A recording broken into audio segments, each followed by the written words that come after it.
Shalom,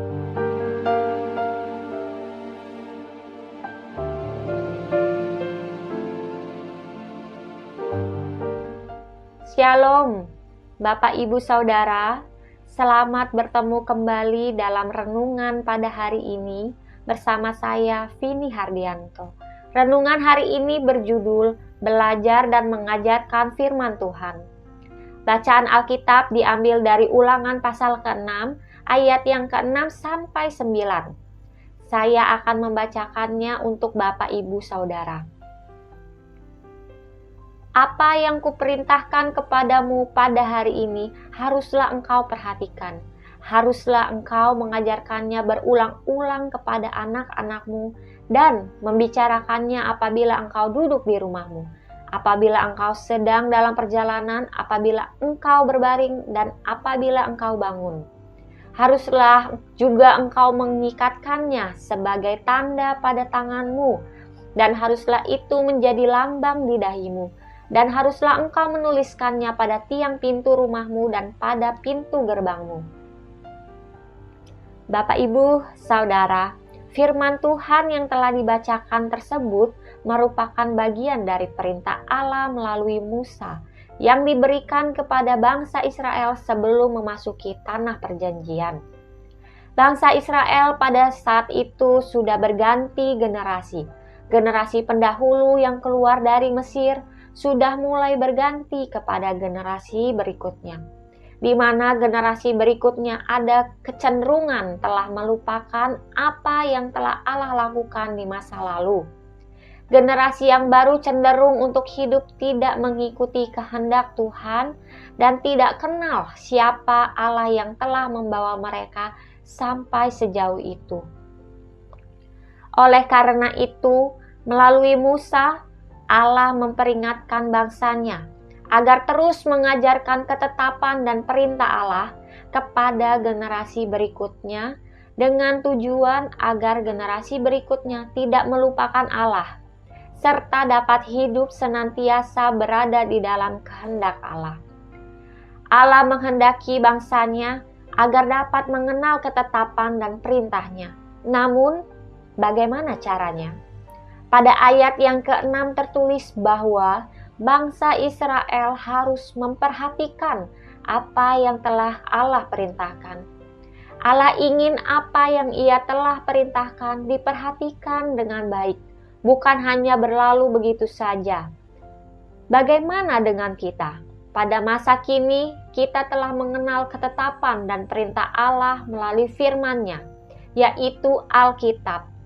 Oleh karena itu, kita harus memperhatikan apa yang Alkitab ajarkan. Apakah kita selama ini sudah memperhatikan firman Tuhan dengan baik?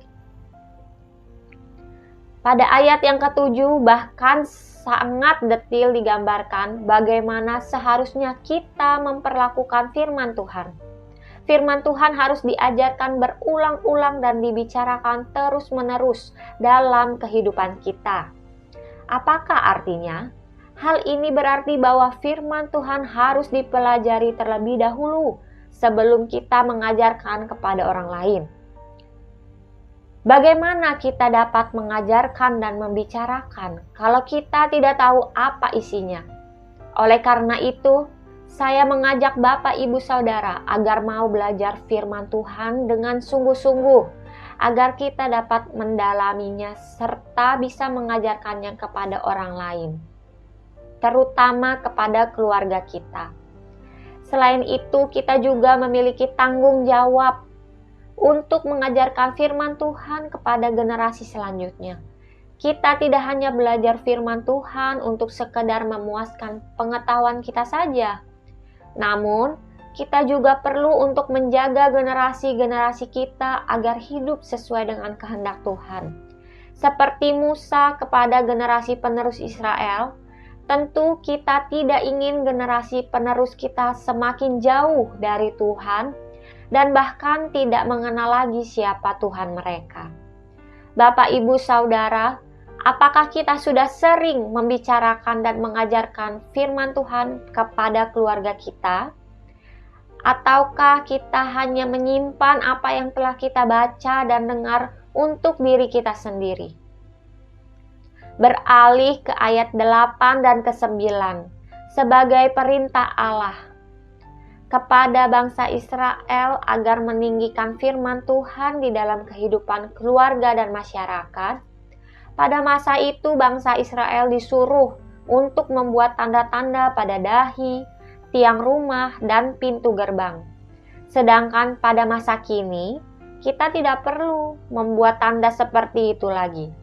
Yang terpenting adalah maknanya, yaitu firman Tuhan harus berada di dalam kehidupan kita, dimanapun kita berada, dan harus dihormati dengan sungguh-sungguh, dimulai dari dalam keluarga hingga ke masyarakat luar. Bangsa yang diberkati oleh Allah adalah bangsa yang hidup sesuai dengan firman Tuhan. Kehancuran sebuah bangsa adalah ketika firman Tuhan sudah mulai disingkirkan dan tidak dihormati lagi. Kejahatan dapat terjadi di mana-mana dan manusia mengikuti apa saja yang menguntungkan dirinya. Manusia tidak lagi menganggap Allah berotoritas dalam hidupnya. Saya izin bertanya, apakah firman Tuhan masih memiliki otoritas di dalam hidup kita? Ataukah karena berbagai hal kita sering menggeser firman Tuhan dan tidak menjadi yang utama di dalam hidup kita? Mari Bapak Ibu Saudara, saya mau mengajak Bapak Ibu sekalian agar semangat belajar firman Tuhan, menghormati firman Tuhan, dan mau mengajarkannya kepada orang-orang di sekitar kita, agar kita boleh memahami apa yang Tuhan kehendaki, serta hidup seturut dengan kehendak-Nya. Amin.